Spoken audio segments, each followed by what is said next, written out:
Bersyukur hari ini kami bisa berkesempatan ikut di arisan Simamora pada hari ini. Pertama kali kami datang setelah sebelumnya kami juga mendapat dukungan dari keluarga di tempat ini mengenai pernikahan kami yang bisa kami laksanakan tahun lalu, akhir bulan tahun lalu Desember, dan hari ini kami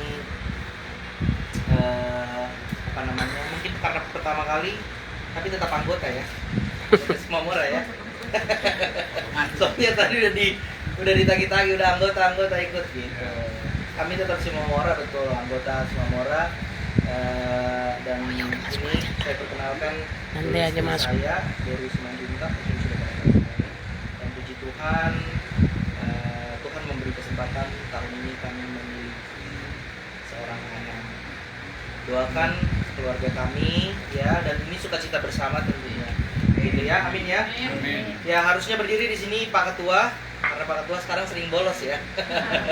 Tanggung jawabnya diserahkan ke anaknya ya. Tidak apa-apa, karena kita keluarga harus saling mendukung, betul ya? Amin. Dan pada hari ini kita akan sedikit merenungkan firman Tuhan. Saya kasih tema judul pada hari ini adalah kebesaran kasih karunia di tengah-tengah keluarga. Dan hari ini bagi yang memiliki Alkitab ataupun di Alkitab di gadgetnya ya, di handphonenya, bisa kita buka di Efesus pasalnya yang kedua. Efesus pasal 2 ayat 8 sampai dengan 10 ya. Kita bisa baca bersama-sama bagi yang sudah mendapatkannya. Efesus 2 ayat 8 sampai 9. Kita baca bersama-sama. 1, 2, 3. Sebab karena kasih karunia kamu diselamatkan oleh iman. Ya, selanjutnya. Itu bukan hasil usahamu, tetapi pemberian Allah. 9. Itu bukan hasil pekerjaanmu, jangan ada orang yang memegahkan diri. Iya, kalau kita lihat di sini jelas sekali bahwa firman Tuhan mengatakan sebab karena kasih karunia kamu diselamatkan oleh iman. Gitu ya. Jelas sekali, bukan karena perbuatan manusia. Apa di situ dibilang? Ayat 8. Tetapi pemberian. Apa itu pemberian? Kasih karunia. Itulah kasih karunia itu. Ya kan? Karena yang memberikan bukan manusia. Yang memberikan adalah Allah. Allah, Yesus Kristus. Tetapi kenapa mau Allah berikan itu kepada kita? Atas dasar apa manusia dapat menerimanya? Atas dasar apa Allah mau memberikan kasih karunia-Nya kepada manusia? Kita harus tahu dulu latar belakang dari manusia itu seperti apa. Ya kan? Kalau kita mundur sedikit, Bapak Ibu, Efesus pasal yang kedua ayat yang pertama. Kita harus lihat kondisi dari manusia itu. Kenapa ia harus dapat kasih karunia? Karena kasih karunia dari Allah ini berlimpah diberikannya. Tetapi apakah kita sebagai manusia pantas menerimanya atau tidak? Seperti apa kejadian atau latar belakang dari manusia pada saat dulu ya, sebelum Allah memberikan itu? Ayat yang pertama, masih di Efesus pasal yang kedua. Di situ dikatakan apa? Kamu dahulu sudah mati karena pelanggaran dan dosa-dosamu. Apa kata firman Tuhan? Kamu dahulu sudah Mati. Jadi kita sudah pernah mati. Sudah. Ada yang sudah pernah merasakan kematian di sini? Belum ada ya? Karena kita masih hidup, masih kita ketemu, ya kan? Tapi apa mati yang dimaksud di sini? Jadi kita harus ketahui bahwa Paulus, ini Rasul Paulus ya, surat Rasul Paulus kepada jemaat di Efesus. Paulus tidak berkata, kamu dahulu sakit. Bukan. Kamu dahulu lemah. Bukan. Tapi apa dibilang? Kamu dulu mati. Jadi orang mati kira-kira bisa menolong dirinya atau tidak? Tidak. Ya.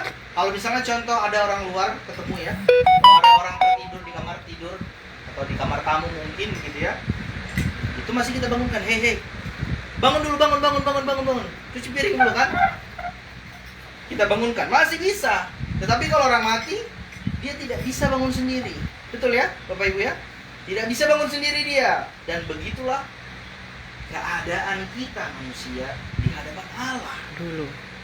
secara jasmani. Mungkin kita hidup, ya kan, bisa bekerja, bisa berkumpul bersama dengan keluarga, bisa tertawa, bisa jalan-jalan gitu ya sama anak maupun keluarga, orang tua terdekat begitu ya.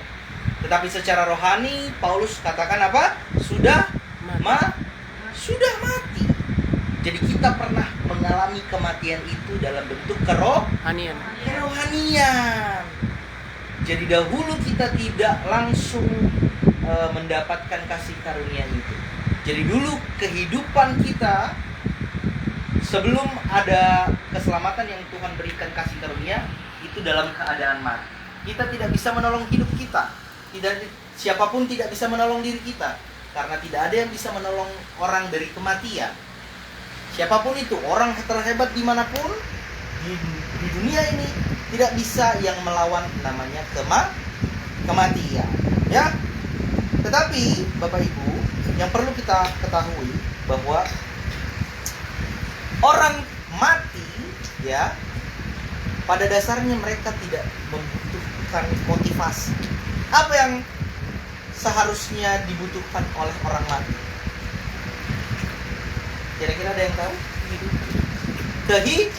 Kehidupan. Bagaimana caranya supaya hidupnya orang mati ini benar-benar menjadi berarti lagi? Ya, orang mati butuh kehidupan. Makanya Bapak Ibu, di situ dikatakan tidak terhenti di ayat yang pertama tadi. Kalau saya baca kembali, kamu dahulu sudah mati karena pelanggaran dan dosa-dosamu. Jadi dosa-dosa itulah yang membuat kerohanian manusia manapun mati, ya. Kemudian tetapi tidak sampai saat itu, tidak hanya di situ saja. Kita harus lihat mengapa tadi kan, karena kita sudah baca bahwa kasih karunia itu Allah berikan, gitu ya. Kemudian di ayat yang keempat, boleh kita maju, Efesus 2 pasal ayat keempat. Di situ dikatakan apa? Tetapi siapa? Manusia kah? Allah. Tetapi siapa? Allah. Ya. Tetapi Allah yang kaya dengan rahmat. Di ayat 4 Paulus berkata, tetapi Allah. Saya senang sekali Bapak Ibu menyebutkan dua kata ini ya. Karena kalau bukan Allah yang bertindak, betul ya?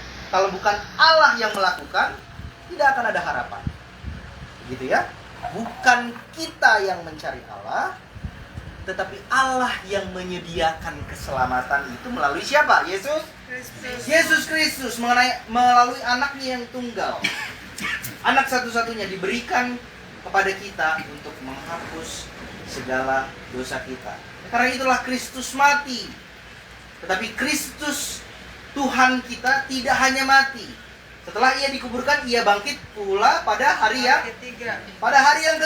Bangkit pada hari yang ketiga. Manusia manapun tidak bisa lepas daripada kematian. Sehebat apapun dia, sepintar apapun dia, kalau dia mati, selesai. Tidak ada dasarnya pernah manusia bisa bangkit dari kubur. Walaupun ada itu cerita fiktif ya Bapak Ibu ya. Nggak ada itu. Kecuali Kristus, kecuali Yesus Kristus. Ya.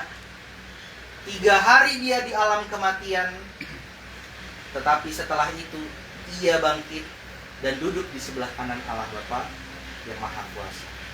Dan itulah dasar keselamatan pada masa sekarang.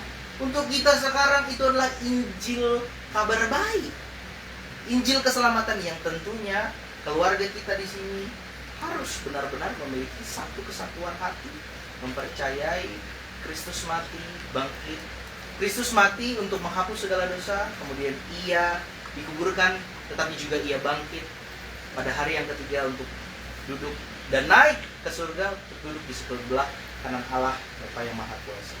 Selanjutnya, setelah kita mengerti, ya, kita harus tahu juga bahwa keselamatan ini adalah hal yang luar biasa. bagi kita. Ini adalah anugerah luar biasa untuk keluarga kita. Kita berkumpul bersama keluarga di sini, nah ini anugerah. Banyak di luar sana belum bisa ketemu, belum bisa berkumpul bersama karena mungkin sakit ya, sakit jasmani. Kita doakan yang sakit mungkin belum bisa hadir hari ini, begitu. Tapi kita percaya bahwa kalau kita yang sudah masih punya kesehatan yang luar biasa, itu juga anugerah. Kita diberikan rezeki, itu anugerah, betul ya? Itu anugerah. Kita masih bisa makan bersama, makan enak-enak. Masakan kakak enak, itu anugerah. Tetapi ada lagi anugerah yang terbesar daripada itu semua. Ada lagi di atasnya itu. Memang itu anugerah kita yang kita bisa rasakan sebagai manusia. Tetapi anugerah yang terbesar, apa katanya? Ayat yang ke-8 kita baca sekali lagi. Sebab karena kasih karunia kamu diselamatkan. Dengar baik Bapak Ibu. Perhatikan urutannya. Bukan berbuat baik baru diselamatkan, tetapi diselamatkan terlebih dahulu, baru hidup bagi Tuhan. Karena di situ jelas dikatakan, sebab oleh karena kasih karunia kamu diselamatkan oleh apa? Iman. Iman. Di situ tidak dibilang karena kasih karunia kamu diselamatkan karena kamu berbuat baik. Ada di situ dibilang? Tidak. Jelas sekali dikatakan, Paulus menegaskan bahwa keselamatan hanya melalui iman. Karena jelas, Paulus katakan selanjutnya, itu bukan hasil usahamu. Jadi manusia tidak mungkin pernah bisa mendapatkan keselamatan atas dasar perbuatan baiknya. Justru perbuatan baik itu adalah hasil dari keimanan mereka terhadap karya penyaliban Yesus. Jadi memang haruslah berbuat baik karena sudah diselamatkan. Jadi harus mencerminkan itu. Kan saya udah orang selamat, masa saya berbuat jahat? Justru sekarang karena saya sudah selamat, saya harus berbuat baik untuk memunculkan dan mencerminkan keselamatan yang saya miliki.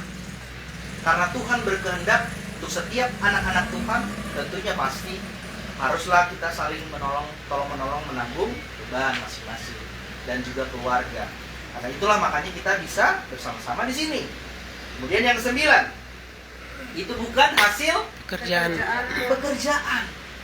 Paulus katakan bukan hasil pekerjaan manusia, bukan hasil pekerjaan kita, bukan hasil pekerjaan pendeta, bukan hasil pekerjaan presiden atau apapun itu yang memiliki jabatan di dunia ini, bukan. Karena itu mencakup manusia, pekerjaanmu. Jadi Paulus bilang, jangan ada orang yang memegahkan, gitu ya. Penting bagi kita harus mengetahui bahwa kasih karunia itu berarti Allah memberikan sesuatu yang sebenarnya manusia ini nggak layak. Manusia ini nggak layak menerima itu. Tetapi Allah memberikan kepada kita karena kasih karunia Allah terhadap manusia, begitu ya. Akhirnya diberikan. Sebenarnya tidak pantas kita menerimanya, si manusia fana ini. Tetapi karena rahmat Tuhan, karena kebaikan hati Tuhan, karena kemurahan hati Tuhan, Tuhan berikanlah itu kepada kita manusia. Sekarang kita harus tahu bagaimana caranya mendapatkan itu, mendapatkan yang si kasih karunia ini. Kita boleh buka Efesus pasal yang pertama, ayat yang ke-13. Ini caranya, ya, karena kita di sini keluarga berkumpul bersama, kita juga harus tahu bagaimana caranya supaya kita bisa sharing ke ke keluarga kita, baik keluarga kita yang di sini ataupun di rumah ataupun di mana-mana, begitu ya. Efesus pasal yang pertama ayat yang ke-13. Kita bisa baca bersama? 1, 2, 3. Di dalam Dia. Dia ini siapa, Bapak? Yesus. Yesus, ya. Di situ tidak ada manusia di situ. Itu D-nya besar, menjurus kepada Yesus. Ya, subjeknya adalah Yesus. Di dalam Yesus. Di dalam Dia, di dalam Yesus. Kamu juga apa di situ dikatakan? Karena kamu telah mendengar Kamu telah mendengar firman kebenaran. Jadi kita semua di sini dengar firman kebenaran. Termasuk juga yang hadir pada hari ini. Semua dengar firman kebenaran. Yaitu apa? Injil Injil keselamatanmu. keselamatanmu. Ya kan? Jadi dengar firman kebenaran, tapi yang paling utama firman Injil Keselamatanmu. keselamatanmu. Selanjutnya, apa dikatakan di situ? Di dalam Dia, Di dalam Dia, Yesus, kamu juga apa? ketika Berbuat baik, ketika kamu percaya, ketika apa? Ketika punya uang banyak, ketika kamu percaya, ketika punya jabatan tinggi, ketika kamu percaya, apa dikatakan? ketika kamu percaya. Ketika kamu percaya. Simple kan? Ketika kamu percaya. Setelah percaya apa? Dimeteraikan, Yang Tuhan janjikan? Dimeteraikan dengan Roh Kudus. Roh Kudus. Dimeteraikan dengan Roh Kudus yang dijanjikan oleh Tuhan. Ini sangat penting. Tadi kita sudah melihat bahwa Paulus mengatakan itu bukan hasil pekerjaan manusia, itu bukan hasil kekuatan atau kebaikan hati manusia, begitu ya. Jadi kita sendiri, begitu ya, kita sendiri tidak bisa mengerjakan keselamatan bagi manusia. Aku tidak bisa memberikan menjamin keselamatan inongku ini supaya dia bisa selamat ke surga, karena aku pun masih berdosa dulu. Tetapi sekarang itu tidak ada lagi faedahnya, karena keberdosaan itu sudah ditanggung oleh Yesus satu kali dan untuk selama-lamanya. Apa yang dituntut untuk kita? Hanya Percaya. Percaya yang kita semua di sini? Amin. Amin ya. Masih ada yang kecil suaranya. Percaya kita semua di sini? Amin. Amin. Iya, karena kalau itu adalah kesaksian pribadi. Jadi nggak ada yang nanti kita ke surga nebeng-nebeng. Yes. Jadi itu sendiri-sendiri. Nggak ada lagi aku sama istriku, nggak ada lagi aku sama mamaku. Tapi kami bisa ketemu di sana kalau kami semua percaya. Jadi kita semua di sini, yang duduk di sini keluarga, pastilah harus mempercayai bahwa Injil keselamatan kita ya terhadap karya penyaliban Yesus itulah yang menjamin kita pasti diselamatkan. Amin ya. Amin. Nah, setelah itu dikatakan dimeteraikan dengan Roh Kudus. Roh Kudus. Akhirnya dimeteraikan dengan Roh Kudus yang dijanjikannya itu. 14. Dan Roh Kudus itu adalah jaminan bagian kita dari bagian kita sampai kita memperoleh seluruhnya, yaitu apa?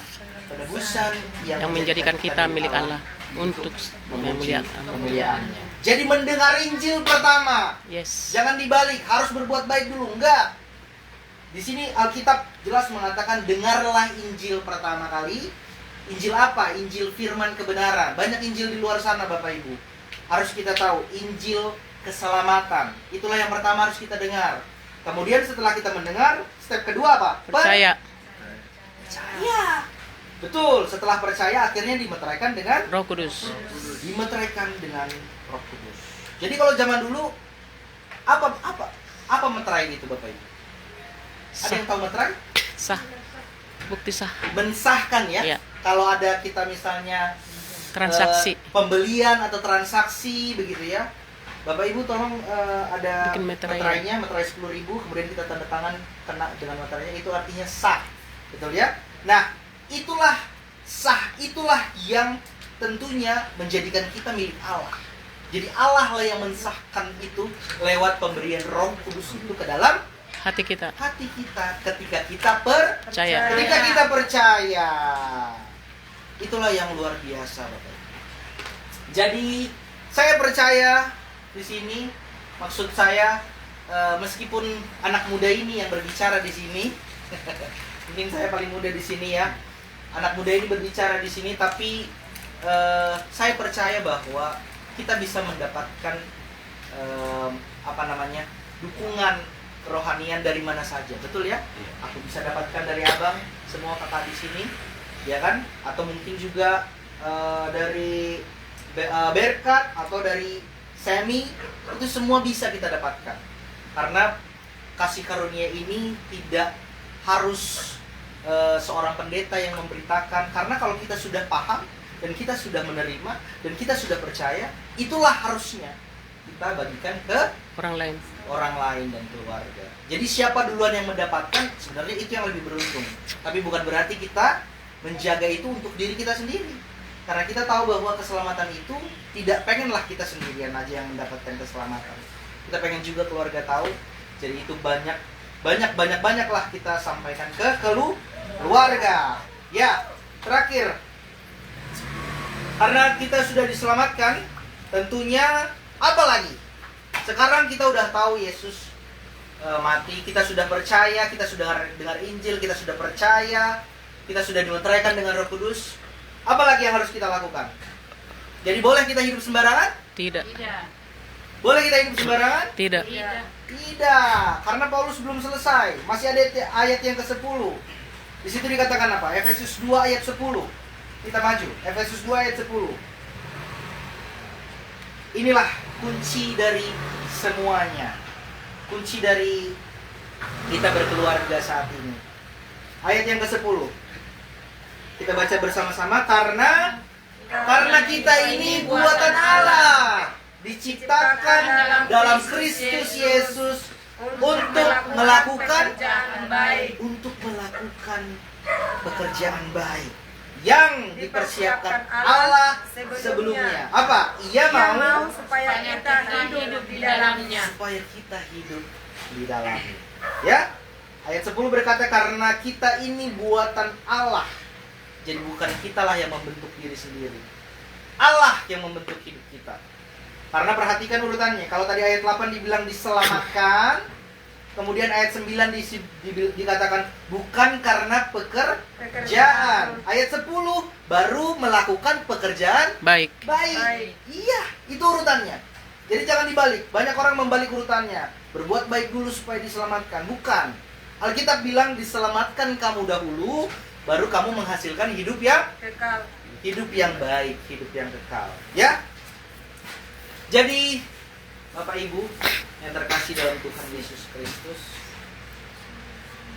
saya bersyukur bisa membagikan firman Tuhan dan tentunya ini mungkin bisa jadi bukan kali pertama. Amin ya? Amin. Mungkin bisa di pertemuan-pertemuan selanjutnya atau mungkin kita bertemu di mana dan segala macam bisa. Karena itu saya sangat bersyukur dengan kehadiran kami di sini. Mudah-mudahan di kemudian harinya kita bisa menjalin hubungan yang makin erat semuanya di sini, ya kan? Karena sebegitu juga kita dahulu berdosa, kita kehilangan kemuliaan Allah, tidak lagi jadi penting buat Allah, tapi karena kemurahan hati Allah, Allah memberikan rahmatnya, Allah memberikan Yesus Kristus, dan akhirnya yang percaya diselamatkan.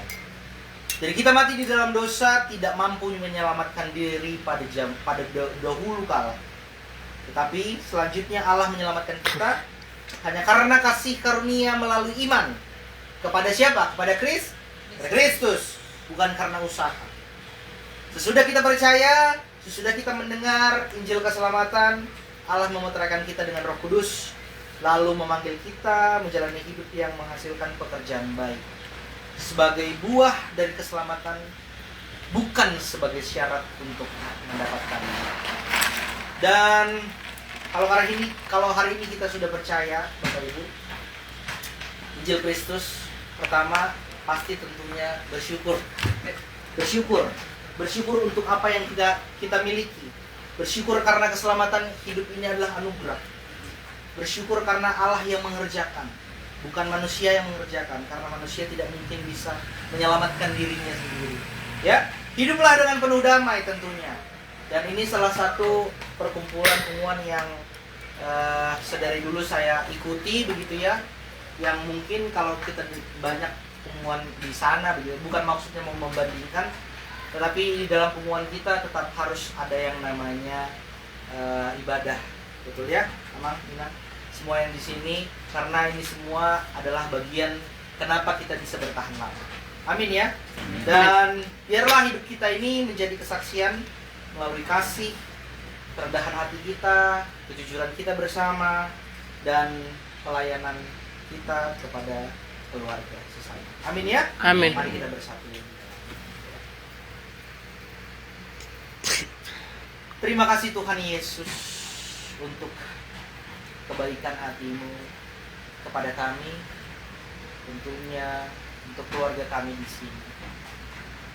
Yang kami ini tadinya bukan apa-apa ya Tuhan, tetapi sekarang kami telah percaya, kami telah diselamatkan, dan kami telah memiliki Roh Kudus, dan kami percaya bahwa keselamatan yang kami miliki ini adalah sekali untuk selamanya. Terima kasih Tuhan Yesus untuk kebaikan hati Tuhan kepada kami semua yang hadir di sini untuk mendengarkan firman Tuhan. Sedikit ya Bapak, tapi kami percaya bahwa kami juga memiliki hati ingin terus mendengar firman kebenaran lebih banyak lagi. Karena kami percaya bahwa itulah yang menjadikan kami sukacita bersama di tengah-tengah arisan kami di sini. Terima kasih ya Tuhan Yesus untuk kebaikan-Mu, untuk setiap kasih karunia dan berkat yang Kau limpahkan kepada setiap kami di sini antara keluarga. Kami percaya Tuhan akan mendukung kami, apapun yang kami buat berhasil, Tuhan pasti selalu menyertai. Terima kasih Tuhan Yesus untuk perkumpulan yang hangat pada hari ini. Kami percaya bahwa Tuhan akan terus menyertai kami dimanapun kami berada dan memberikan kami selalu kesehatan. Terima kasih Tuhan Yesus untuk firman Tuhan yang sudah bisa kami dengarkan. Semoga ini bisa menjadi kekuatan dan pedoman kami ke depannya. Hanya di dalam nama Tuhan Yesus kami mengucap syukur kepada Bapa di surga. Haleluya. Amin. Amin. Oras. Oras.